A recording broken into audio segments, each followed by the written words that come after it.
Hi there, we're here at Sun and Fun in the new Paradise City. I'm Dan Johnson and I'm getting to talk with Dennis Carley today, seated in the Aerolite 103. One of my favorite little airplanes for two reasons at least. Number one, it's a wonderful, charming little airplane to fly, comes really well equipped. Number two, it's a legal, honest, genuine Part 103 aircraft that meets the standards every which way, including with all this cool stuff on it. There's been a big change in the company lately though. It's now owned by Dennis Carley, a fair neighbor of mine actually, not very far away from where I live, right here in Florida. Came down from up north. Yep. When did you take things over and how's that going for you so far, Dennis? It's all going real good. We bought the company from Terry, I think it was October of last year, and we got everything moved down here to our place in DeLand, Florida in January, and we've been up and running since the latter part of January. So this is a 2013 phenomenon? 2013, yeah. So Dennis refers to Terry Raber, the original designer of this airplane, back in 1998, you told me. Yeah. So 15 years, puts a number of these things out in the field. What has Terry said his production was before he got to you? He said he had built about 140 of them, somewhere in the 140 range. And yet he also had some help from his brother for a while, so there actually is probably a few more of these flying than that. Yeah, early on when they were building them, they were building, he told me at one point up to 50 of them a year, and they didn't have any accurate records as to what they had during that period of time. You know, it's one of the, if you will, the charm of the Part 103 sectors. You don't have to have a pilot's license, you don't have to have an N number, you don't have to have a medical. Somebody can build it for you all the way, and therefore the records may not be the same as they are with some very expensive type certified airplane. Yep. Well, so you picked this up, this is a 2013 phenomenon. You've already started building them, right? We have, yeah. How many have you got out so far on your own production? We've built 3 so far. We've got orders for 3 more. All right, well that's a good, credible start. So the Aerolite 103, you can see it's a simple airplane, but there's 2 things I'd like you to talk about, Dennis. Number one, let's start with the price, because that by itself is noteworthy, but then tell me all the stuff you get for that price. Ready to fly, as we're looking at it, I guess, with all this stuff, right? Yep. What are we talking about in retail price? Ready to fly, completely assembled, is $16,500. This airplane we're sitting in is a stock airplane with the exception of the wheel pants, which are a $450 option, and the BRS parachute that's here behind me. Everything else is stock. That's electric start, full instrumentation, electric flaps, complete airframe. Are you using the parachute allowance to make the weight? Oh no, we're 20 pounds under without the parachute allowance. We're about 25 pounds under with the parachute allowance. So let me repeat that. 254 pounds is the maximum these aircraft can weigh if they're Part 103. You are 20 pounds under that, 3-axis. We got brakes. Yep.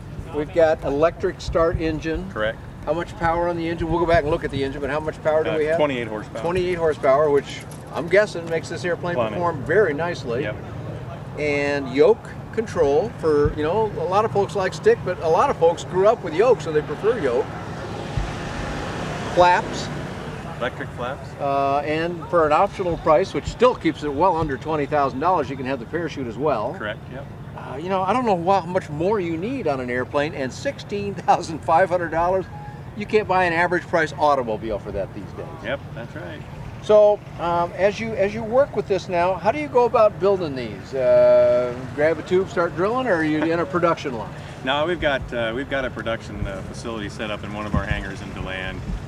We've got cutting station and drilling station. Every tube is cut, drilled, bent, and put together in a jig, and you can take a tube from this month and a tube from 6 months later, and they're interchangeable. It's precise. Well, that's important to people because you know it's an easy flying airplane, but you know stuff gets bent once in a while. We all make a bad landing once in a while anyway, and when it gets bent, you can send them a replacement part. It'll go right on. Oh yeah, absolutely.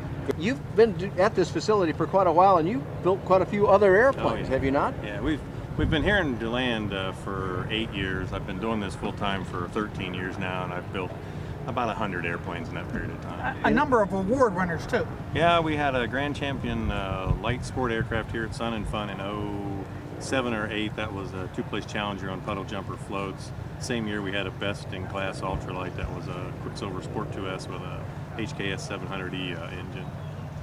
And so you've built these different kinds of airplanes. You're also a dealer for the Quicksilver company, I believe. Quicksilver and Challenger. And both, Challenger, yeah. So you're not just representing this one product, because We got to talk about this. This is a single-place airplane. Yep. And I want to tell you, don't ever build a two-place version of it. No, it's too perfect as it is. It doesn't need any changes. It's good to go as it is. So if they wouldn't need it, now I got to back up a second while I say that so bravely, because I like the way this airplane flies and I've flown it before, so I don't have to be trained in it. If you do need training, you got Quicksilvers, you got Challengers. Yep. And they're not identical, but they're mighty close. Is that right? Yeah, we normally do the transition training in a Quicksilver, a Sport 2S or a two-place Quicksilver. Almost the same in many ways, right? Speed ranges are close. The handling, it's a little bit lighter on the controls of this plane since it's a single plane. It's a little bit more drag in the Quicksilvers, but if they can master that drag, this is an easier plane to fly. Sure, yeah, you got a little slipstream going on here. The Quicksilver's totally open cockpit, very charming, but a lot of people like a little protection, which this offers. So in addition to what we're seeing here, and looking at the instrument panel for the camera's benefit, we got altimeter, EGT, CHT, exhaust gas temperature, cylinder head temperature, and we got the digital tiny tack. Yep. And a turn-of-bank inclinometer, basically. Yep, and we have a Hall airspeed indicator. It's attached right here. Oh, I see. You got a little bracket right here for it. I see how that could work. They have a tendency to get broken at the air shows. Yeah, if they're people sticking kick out. it, right, So yep. we took it off. Well, that's like the world's most infallible airspeed indicator. Yep. So, you know, people look at this and go, well, that's it? Well, what about all this other stuff? Well, you don't need all that other stuff. I suppose you could add some more things if you simply had to, but why? So, full steerable nose wheel. Yep. And, gosh, I mean, what does it lack? What are we looking at down here beside you? Just explain these two Throttle levers here, for us. conventional throttle, and brake lever. Okay. How do we activate the flaps? Flaps are electric, and it's an overhead switch. Hear a little motor running, down they go. Now, I've heard people say, well, electric, you know, that's going to make it heavier. It's powered, I'll show you here when we get out of the airplane, it's powered by two small 9-volt rechargeable batteries. It probably adds about 4 ounces to the overall weight. And actually, in some cases, it can be lighter than mechanical flaps with lever arms and bell cranks and so forth. So. Yep. We've come around to the back of the Aerolite 103, and Dennis is going to tell us a little bit about the engine on this. It's a Hearth F33. It's a 2-stroke, single-cylinder, 28 horsepower. Belt reduction drive, electric start is a standard feature on the Aerolite.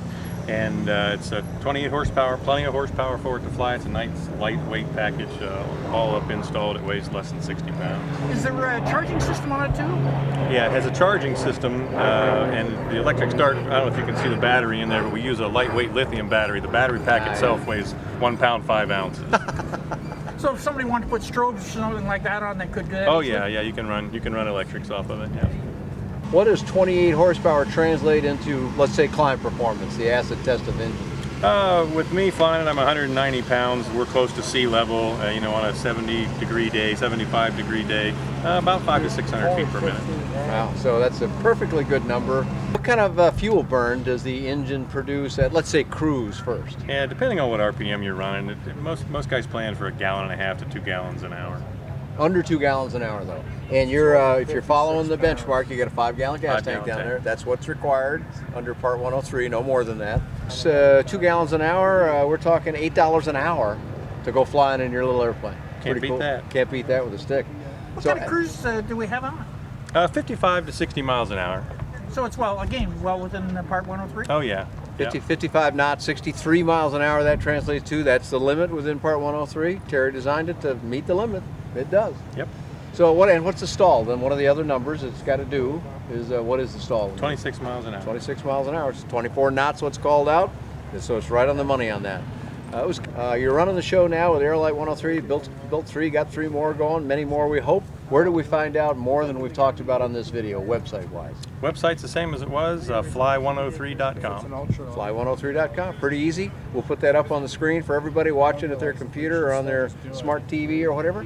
Thanks a lot for talking to us. Right. Dennis Carley of Aerolite 103. I'm Dan Johnson. We're here at Sun and Fun, and thanks so much for watching.